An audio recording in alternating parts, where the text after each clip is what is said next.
জ্ঞান মানুষকে কি করে? জ্ঞান মানুষকে শান্ত করে।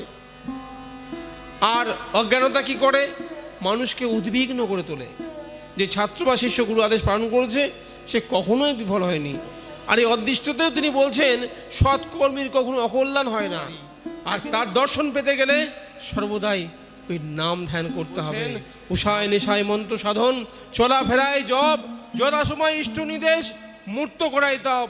তখন ভাবছি আমি নাম করছিলাম তো, হঠাৎ করে হোঁচট খেয়ে পড়ে গেলাম। ভাবছি আমি নাম করছিলাম তো, খেতে খেতে হঠাৎ করে জিভে কামড় খেলাম। ভাবছি এ নাম করছি তো।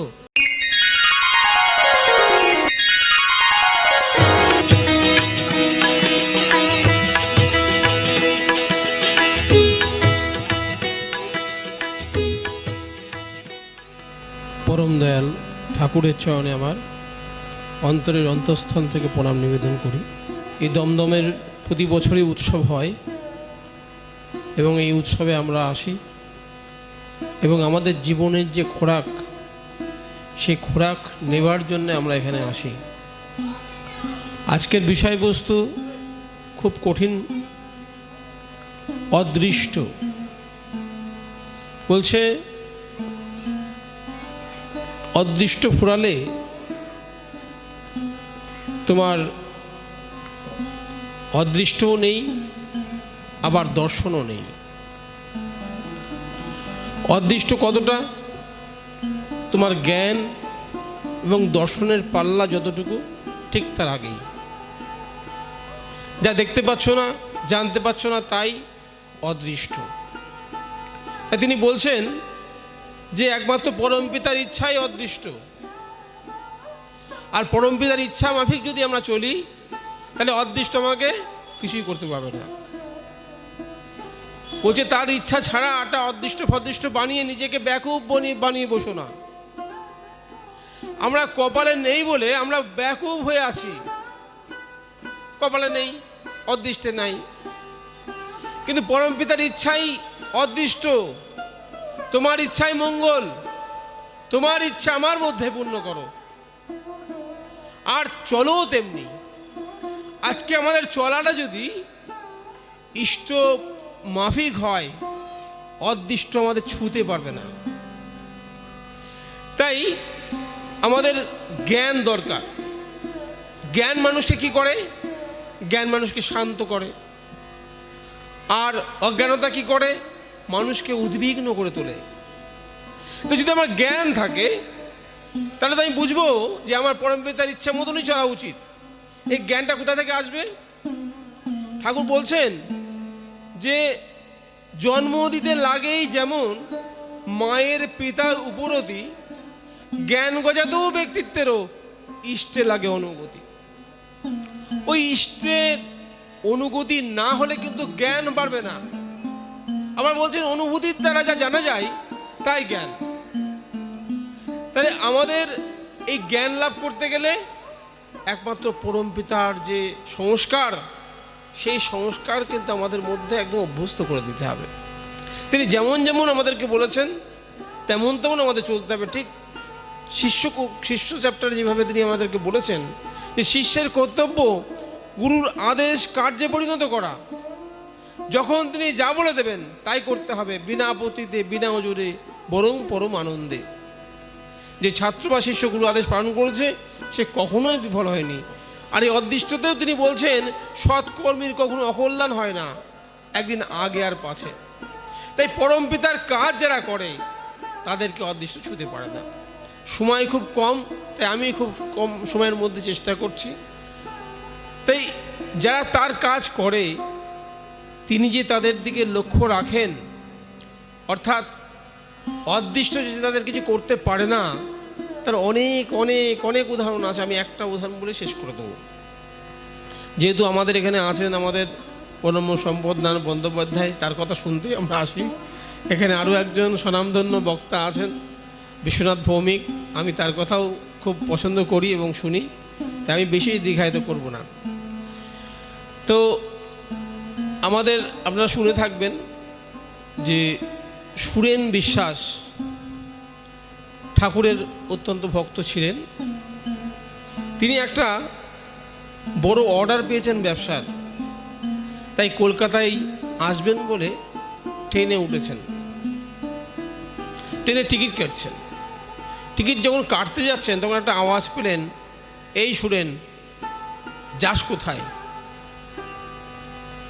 তো উনি টিকিটটা কাটলেন, আর পেছন দিকে তাকিয়ে দেখছেন কেউ তো নেই। তো তিনি আসার আগে সবসময় ঠাকুরকে না বলে আসেন, যা কাজ করেন ঠাকুরের সঙ্গে দেখা করেন, প্রতিদিন সকালবেলা উঠে ঠাকুরকে প্রণাম করেন। তা সেদিন একটা অত বড় অর্ডার সবার সামনে বলবে, আর দেখছেন ঠাকুরের সামনে লোক ঘিরে আছে। তা দেখছেন যে ঠাকুরের মুখ আর দেখা যাচ্ছে না, মানে ঠাকুর ওনাকে দেখতে দিচ্ছেন না আর কি। তখন উনি দূর থেকে প্রণাম করে উনি কলকাতার উদ্দেশ্যে রওনা দিচ্ছেন। আর টিকিটটা কাটা হলেই তখন ঠাকুর বলছেন, মানে উনি শুনছেন একটা আওয়াজ, এই শুনেন, যাস কোথায়? দেখছেন কেউ নেই। আস্তে আস্তে ট্রেনে উঠলেন, বসলেন। এরপরে না মনের মধ্যে একটা খচখচানি হচ্ছে, আওয়াজটা তো খুব চেনা চেনা লাগছে। তখন তো আমাদের এই ইলেকট্রিক ট্রেন ছিল না, তখন সব ওই কয়লার গাড়ি ছিল। আর কয়লার গাড়ি ছাড়লেও একটু সময় লাগতো, শব্দ হতো, আর ওই কয়লার ধোয়ার থেকে সব ছোটো ছোটো কয়লাগুলো সব আমাদের জামাকাপড় ভর্তি হয়ে যেত। তা আস্তে আস্তে ঢিকিস ঢিকিস ঢিকিস করে যাচ্ছে। তো প্রথম যেই হুইসেল দিয়েছেই তখন একটা আওয়াজ পেলেন, নাম শিগগির। তখন উনি কোনো দিকে না তাকিয়ে উনি নেমে পড়লেন। নেমে পড়ে আবার চিন্তা করছেন, টিকিটটা কাটলাম, এত বড় একটা অর্ডার, সেটাও আমি দিতে পারবো না, আমার তো খুব ক্ষতি হয়ে গেল। মনটা খুব খারাপ। বাড়িতে গেছেন। বাড়িতে যাওয়ার পরে ওনার স্ত্রী বলছেন, কী ব্যাপার, তুমি সকাল সকাল বেরোলে, আমি রান্নাবান্না করে দিলাম, তুমি আবার ফিরে আসলে? বলছে, মনটা না ভালো লাগছে না, তা ফিরে আসলাম। সেদিন আর তিনি কেউ কিছু কাউকে কিছু বলেননি। পরের দিন প্রতিদিন যেমন প্রণাম করতে যান, ঠাকুরের কাছে প্রণাম করতে গিয়ে দেখছেন সবার হাতে একটা করে নিউজ পেপার, কাগজে দেখছেন যে উনি যে ট্রেনটা ধরছিলেন সেই ট্রেনটা 4টে স্টেশন পরেই অ্যাক্সিডেন্ট করেছে, এবং যে কম্পার্টমেন্টে উনি বসেছিলেন সেই কম্পার্টমেন্টের একটা মানুষও বেঁচে নেই। এই খবরটা পেয়ে সবাই বলা বলি করছে যে সুরেন্দা তো কালকে এই ট্রেনেই গেছে, তাহলে সুরেন্দা তো আর ফিরে আসবে না। ঠাকুর বলছেন, ওই দেখ আসছে। এসেই ঠাকুরের কাছে যখন দেখছেন সবার হাতে খবরের কাগজ, ঠাকুর কাছে জিজ্ঞেস করছেন, ঠাকুর এত কাগজ কেন? বলছে, তুই জানিস না? তুই জানবি বা কী করে? বলে, কালকে এই সময়ের এই ট্রেনটা অ্যাক্সিডেন্ট হয়েছে। উনি তখন কাগজটার দিকে দেখছেন, তাই তো, এই ট্রেনটা তো আমিই ছিলাম। বারবার যে ঠাকুর আমাকে ডাকছিলেন, এই সুরেন তুই কোথায় যাস, এই সুরেন, নাম শিগগির, তো ঠাকুরেরই গলা। তা উনি কাগজটা পড়ে তখন খুব রেগে গেলেন ঠাকুরের প্রতি। আমরা হলে কী ভাবতাম, যাক ঠাকুর আমার তো বাঁচিয়েছে, আমি তো বেঁচে গেছি। কিন্তু সুরেন্দা তা করলেন না। সুরেন্দা বলছেন, ঠাকুর আপনি এত নিষ্ঠুর, আপনি এত নিষ্ঠুর, এতগুলো মানুষ মারা গেল, প্রায় 350 লোক মারা গেল, আর আপনি আমার জীবনটাকে বাঁচিয়ে দিলেন। তখন ঠাকুর বলছেন, এই সুরেন, তোর বাড়ি রেডিও আছে? বলো, হ্যাঁ আছে। রেডিও কি থাকে রে? উনি বলছেন, এই যে ট্রানজিস্টার থাকে, ব্যাটারি থাকে, নব থাকে। তো কলকাতা খবর শুনিস? বলে, হ্যাঁ শুনি। যখন কলকাতায় খবর শুনি তখন কী করতে হয়? নবটা ঘুরিয়ে ঘুরিয়ে কলকাতা সেন্টারে দিতে হয়। তখন যদি বাংলাদেশ বা বিভূতি ভারতীতে কোনো খবর হয় শুনতে পাবি? বলছেন, না, আমি যদি কলকাতা সেন্টারে আমি দিয়ে থাকি, কলকাতা সেন্টার থেকে যদি খবর হয় আমি শুনতে পারবো। আর অন্য সেন্টার দিলে কী হবে? অল ইন্ডিয়াতে দিলে কী হবে? ওরা শুনতে পাবো না। তখন ঠাকুর বলছেন, আমি তো তাই কই, তোর যে সেন্টার আমার সঙ্গে যুক্ত ছিল, আর যুক্ত ছিল বলেই তুই আমার ডাকটা শুনতে পেয়েছিলি। আমি সবারই ডাকেছিলাম, এই এতগুলো মানুষ আমি প্রত্যেকে ডেকেছিলাম, প্রত্যেকে বাঁচাতে চেয়েছিলাম, কিন্তু টিউনিংটা তোর ছিল না, টিউনিংটা তোর ছিল আর ওদের সঙ্গে টিউনিং ছিল না। তাই আদর্শে যুক্ত ব্যক্তি কখনো তার মৃত্যু হলেও তিনি রক্ষা করেন, আর আদর্শে অযুক্ত ব্যক্তির কিন্তু আজকে এই ধরনের অদৃষ্টতাকে নিয়ে চলে যায়। তাই আমাদের প্রত্যেকেরই কেন্দ্রায়িত হতে হবে, আর তার দেওয়ার নীতিবিধি আমার জীবন চলনায় কাটায় কাটায় পালন করতে হবে। আমার তপনদা বলে গেলেন, আমরা এই পৃথিবীতে আরও এসছি, আরও হয়তো আসবো। এবার যে আমরা পরমপিতাকে পেয়েছি, ঠাকুর বলছেন আলোচনা প্রসঙ্গের মধ্যে, কতবার তো আলি আর গেলি, এবারের জীবনটা একবার আমাকে দিয়ে দেখ না কি হয়। তাই আমরা যারা এখানে এই মাইকের কথা শুনছি, একবার পরমপিতার চরণে আমরা এবারের জীবনটাকে সঁপে দিয়ে দেখি না আমাদের কি হয়, অদৃষ্ট আমাদেরকে ছুতে পারে কিনা। আমারও 6টা মৃত্যু হয়ে গেছে, তারপরেও আপনাদের সামনে কথা বলছি।